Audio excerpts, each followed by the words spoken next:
There are some wars that when you are done fighting, even though you think you have won, you know deep within your soul that you have lost almost everything and the most important people to you. Sometimes you even feel you have lost your soul in the process. Just because of the selfish interest of one man, democracy in Nigeria is almost wiped out. Let me explain myself.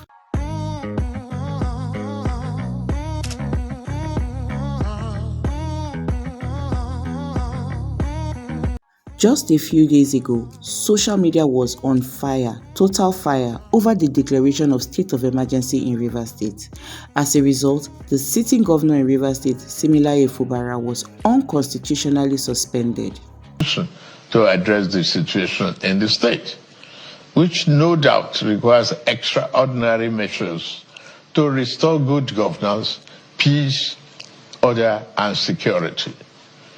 In these circumstances, having soberly reflected on and evaluated the political situation in Rivers State, and the governor and deputy governor of Rivers State having failed to make a request to me as president to issue this proclamation as required by Section 305, Paragraph 5 of the 1999 Constitution as amended, it has become inevitably compelling for me to invoke the provision of the Section 305 of the Constitution of the Federal Republic of Nigeria, 1999, as amended, to declare a state of emergency.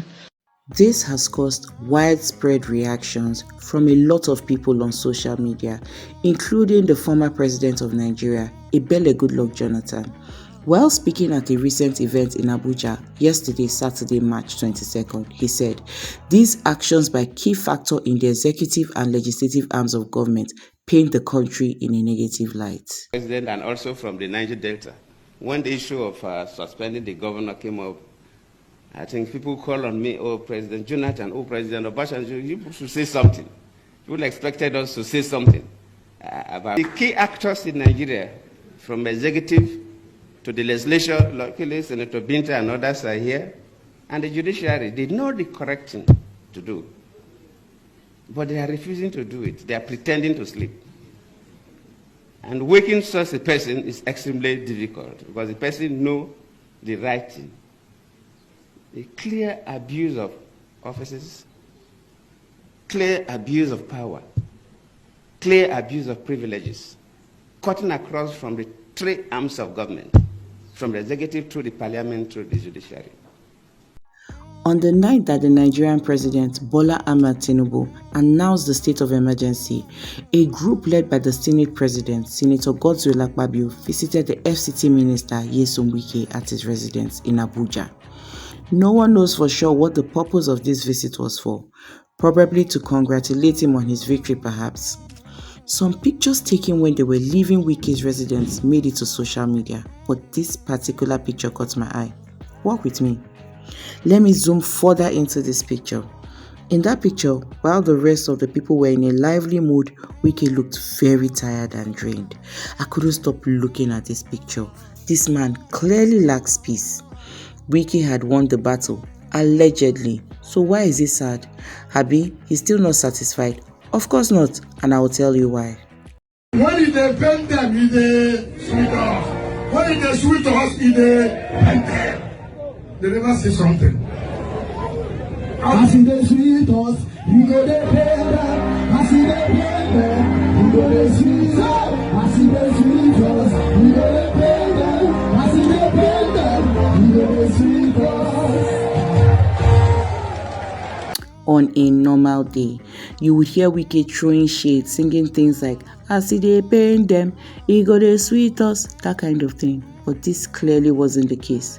The facts that followed the declaration, that is the immediate swearing in of the administrator, the attorney generals, defense, the desperate and high-level lobbying of the assembly members to approve the declaration, and the shameful voice quorum method adopted by the assembly in approving it.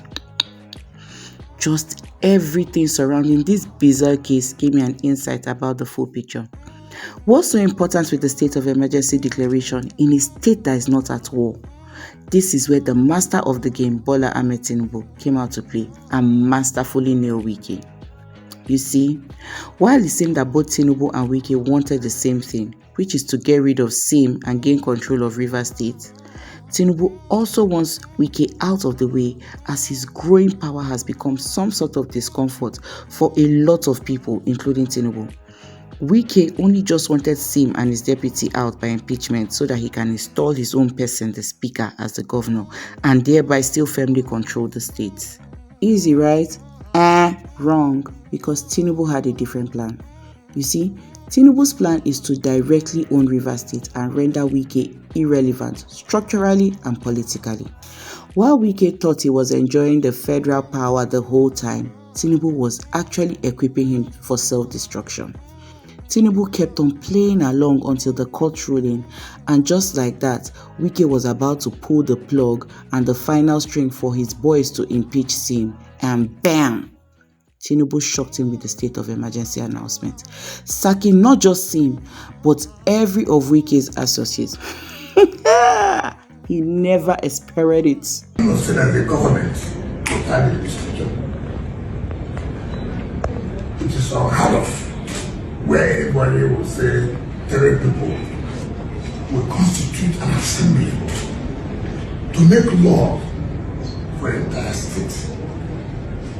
It's unheard of. It's nothing to do with an individual, whether you like this person's face or not. But what is important that can 3 people make law for the state?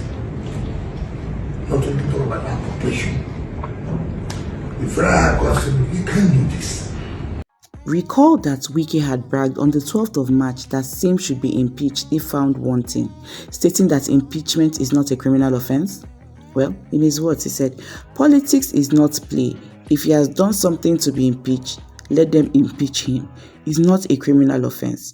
He further criticized the current state of Rivers State Assembly, suggesting that it's improper for only 3 makers, that's in a veiled reference to those loyal to SIM, to be making legislation. He said, "I cannot believe that in this country, we are now at the point where Nigerians are now talking about where 3 members of a house will sit and make a law, and they are talking about going to the Supreme Court. Do we need to go to court for that to work?" Any more contributions? Any more contributions? So we put the question. Are we ready for the question? Are we ready? Those in support of this request of Mr. President as amended should say aye. Aye! Those in support of this request from Mr. President as amended should say aye. Those against should say nay. There is it. Thank you very much. Clerk. So when President Tinubu then appointed the administrator with a military background who knows the terrain and politics of the state to answer directly to him, this move cuts Wike's grip on the state and completely uproots his structure. Wike knows that this spells trouble for him, having single-handedly destroyed the PDP and fought really hard to become the most disliked man in the state, if not Nigeria as a whole. Tinubu has further stripped him of his last honor as the godfather, a leverage he has been using on Tinubu. There is a saying that before you go on a revenge fight, you must first dig 2 graves. Wike, who is about to be politically and structurally rendered irrelevant by Tinubu, blindly dug only 1 grave and buried his enemy there. How about his own? There is only one true winner here, and that is Tinubu, the master of the dark arts of politics. But why is the control of Rivers State so important, you may ask? Well, Rivers State is an oil-producing state, and because of this thriving economy, Rivers State is very important. So guys, what do you think about all this drama? Please share your thoughts in the comment section. Don't forget to like, share and subscribe to our YouTube channel for more premium gist and entertainment. Until we come your way next time, I remain your favorite girl, Atarodo Gist, signing out.